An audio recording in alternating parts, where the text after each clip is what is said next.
All right, sports fans, how's everybody out there doing?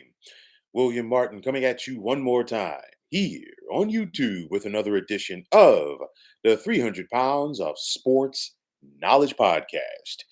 Well, folks, in about 36 hours, we will know who the champion of this NFL season is. It started with 32 teams. Of course, realistically, most of those clubs uh, did not have a legitimate chance to be here. We got rid of the pretenders, and the contenders have duked it out starting in January in the first couple of rounds of the postseason, and now we are here on the cusp of Super Bowl number 59. And of course, it's a familiar matchup as just 2 years ago, the Kansas City Chiefs prevailed over the Philadelphia Eagles. And of course, both of those teams are back. Not the same exact teams. Okay. There have been some tweaks for both of these rosters, but for the most part, the bulk of the players that were there 2 years ago are still in place. And of course, for Kansas City, they are looking to make history. Okay, right now they've joined the Buffalo Bills of the 1990s, Tom Brady's Patriots from several years ago, and of course Don Shula's Miami Dolphins from the early 1970s as the only teams in Super Bowl history to make three consecutive appearances in the big game. But for Kansas City, they are looking to become the first team in the Super Bowl era to do the coveted three-peat. So, with that said, how, how does Philadelphia go out there and pull off the upset? And I know that the Eagles are only a 1 point underdog. Of course, they started off with things like two, maybe 2.5, when the books opened up on this game. Nonetheless, there's a lot of people who are expecting the Chiefs to go out there and win this contest tomorrow night for a variety of reasons. But nonetheless, for Philadelphia, they've got to go out there and do what they've been doing all season long. And what they've been doing all season long is giving the football to running back Saquon Barkley early and often. Of course, Barkley was not a member of the Eagles when they made the Super Bowl and lost to Kansas City 2 years ago. And we have seen the difference maker that Barkley has been this year.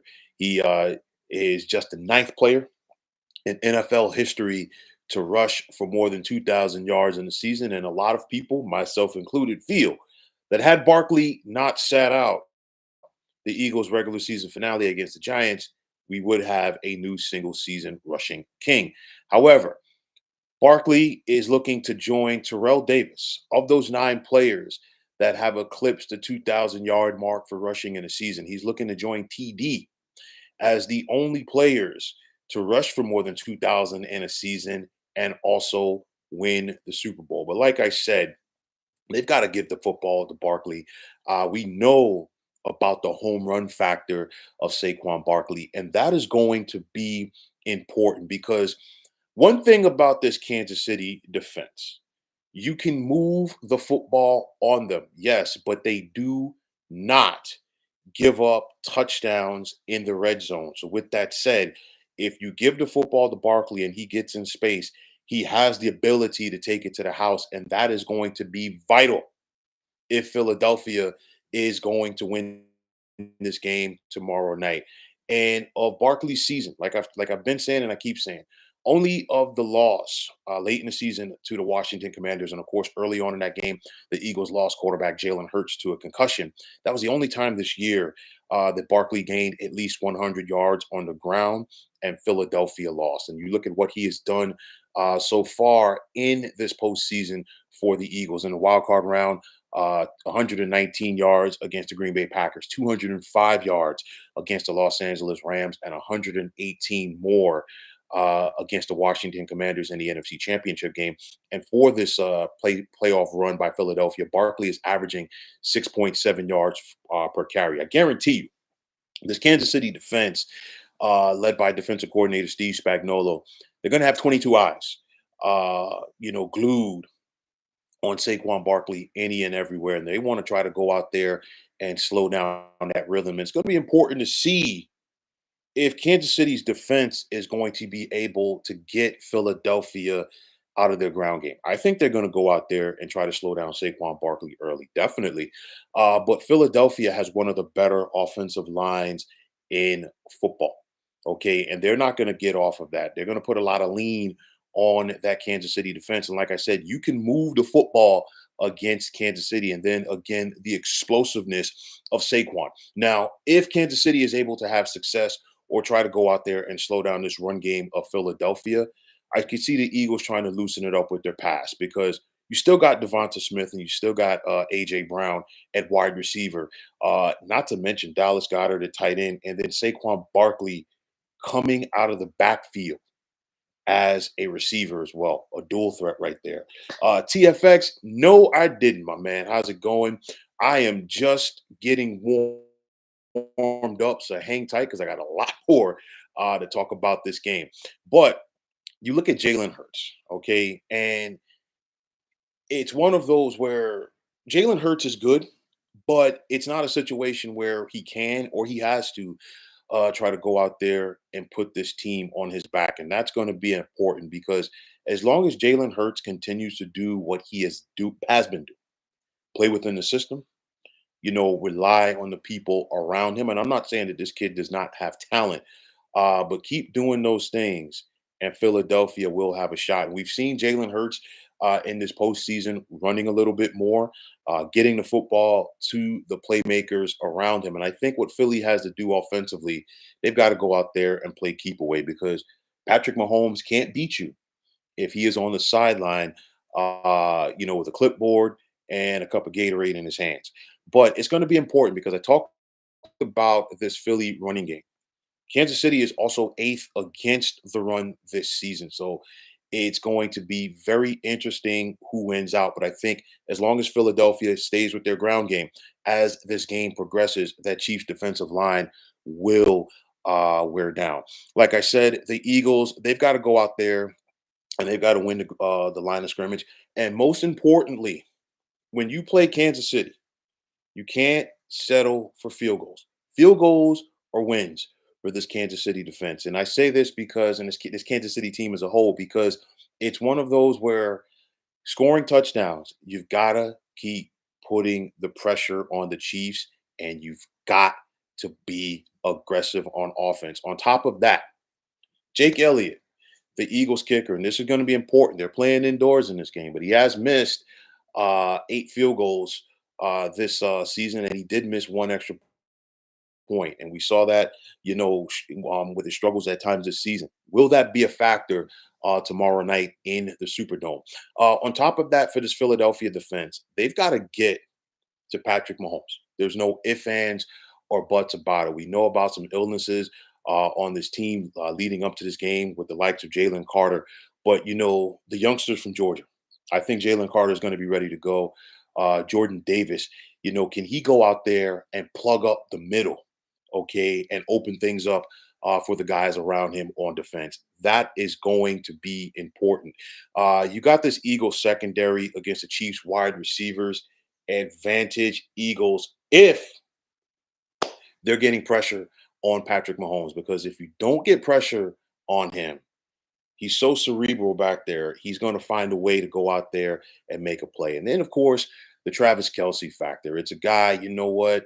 You can talk about the off the field distractions, this, that, and third. He's getting older, but the bottom line is the guy still goes out there and knows how to play. However, you go back to last year's Super Bowl, and he was a non-factor until the Dre Greenlaw injury, which means I'm putting the onus in this game on Philadelphia's defense on Nolan Smith and Josh Sweat. They've got to stay with him, and they have to take him out of the game. And we've seen in the past where when Kelsey's not getting the ball, he can get frustrated.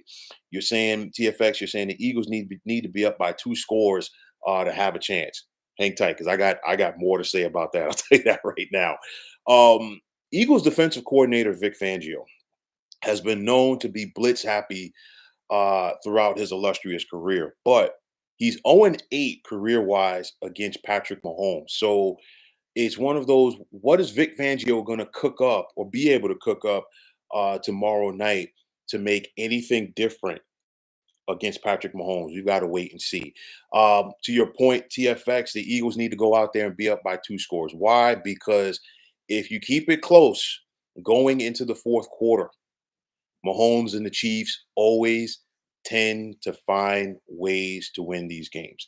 And I think it's going to be important for this Philly team, especially defensively. They cannot just get caught up in the aura of Patrick Mahomes. And the reason why is this: you go back to the last 2 Super Bowls, and the Niners and the Eagles, both respectively, they had their opportunities, but they did not seize that moment. You go back to Mahomes' first Super Bowl against the Niners, they put that pressure on him for 3 quarters with their front four. The biggest reason why Kansas City won that game, 2 reasons. Jimmy G couldn't get it done at quarterback, and of course, Kansas City's defense was able to keep it close enough. And of course, the fourth quarter belonged to Mahomes and Tyreek Hill. With that said, when Kansas City lost to Tampa Bay, I mean, that front by the Bucks was relentless. They did not fear Patrick Mahomes. You go back to the 2 Super Bowls that Tom Brady lost to the Giants and the one that he lost to Philadelphia in comparison to the 7 that he won. The defenses that he faced, in my opinion, in the wins compared to the losses were they were almost like in awe. Okay, like they were just happy to be out there on the field. Whereas when the Eagles beat them, you know, they wanted to go out there and instill the fear in Brady. And of course, the Giants in both of those 2 victories over Brady's Patriots were relentless. You've got to be relentless if you are going to beat the Chiefs. You got to basically go out there and play a perfect game. You go back, I know Kansas City has lost 2 games this season, but it's one of those. You go back to the real game that they lost. They lost in Buffalo during the regular season, 30-21. The Bills played a perfect game. Why? They kept scoring touchdowns and they were aggressive. You got to do that. TFX, you're saying, man, I hope the Chiefs don't get every whistle like usual. I'll tell you like this: if that is the case at this point, you're going to have a lot of frustrated fans because you've already got a lot of frustrated football people who feel like the field, if you will, is slanted in favor of Kansas City. Of course, Kansas City fans are not going to feel that way. But at the end of the day, I'll just let people be the judge as far as what side of the ledger they want to be on that. Philadelphia, just like they did 2 years ago, they've got a clear advantage as far as roster talent from top to bottom. And the same was last year for Kansas City when they beat San Francisco. The biggest difference, the quarterback position, Mahomes against Jalen Hurts, advantage Kansas City. Head coaching, Andy Reid versus Nick Sirianni, advantage Kansas City. But to your point, Philadelphia has got to score touchdowns. Okay. It's one of those where they've got to score touchdowns and they have to find a way to make Kansas City run the football offensively. Why? The Chiefs this season were 22nd in the NFL in rushing. Okay. So that's something that you have to make that a factor and see what it's going to be. Unknown X factors for me in this game. I look at Kansas City with the likes of DeAndre Hopkins, veteran wide receiver, one of the best of this era. What's he going to do on the Super Bowl stage? And for me, the X factors for Philadelphia, I think is going to be their defense. I think the key for Philadelphia, they are going to need to be at least +1 in the turnover category. And on top of that, they cannot turn the ball over. No fumbles, no interceptions from Jalen Hurts, no fumbles from Saquon Barkley, no fumbles from any of their wide receivers. And like I've said before, you got to go out there and score touchdowns. Kellen Moore, as an offensive coordinator, cannot afford to get cute in this contest if Philadelphia is going to win this game. Like I said, roster wise, from top to bottom, I give the edge to Philadelphia. They are the better team. Um, Again, quarterback and head coach, you got to go with Kansas City. Typically, um, when you have that advantage with the quarterback and the head coach, usually it results in victory. But this time around, I think the biggest difference for the Eagles playing Kansas City this time around is Saquon Barkley. And of course, if Barkley can break a few big runs and get those home run touchdowns, if you will, I really like Philadelphia's chances here. Like I said, Kansas City is favored by a point. I think this is going to be an interesting game. But to your point, TFX, Philly's got to get up and they've got to score touchdowns. If they do that and they stick with the formula of giving Saquon Barkley the football, I think the Eagles will be champions tomorrow night.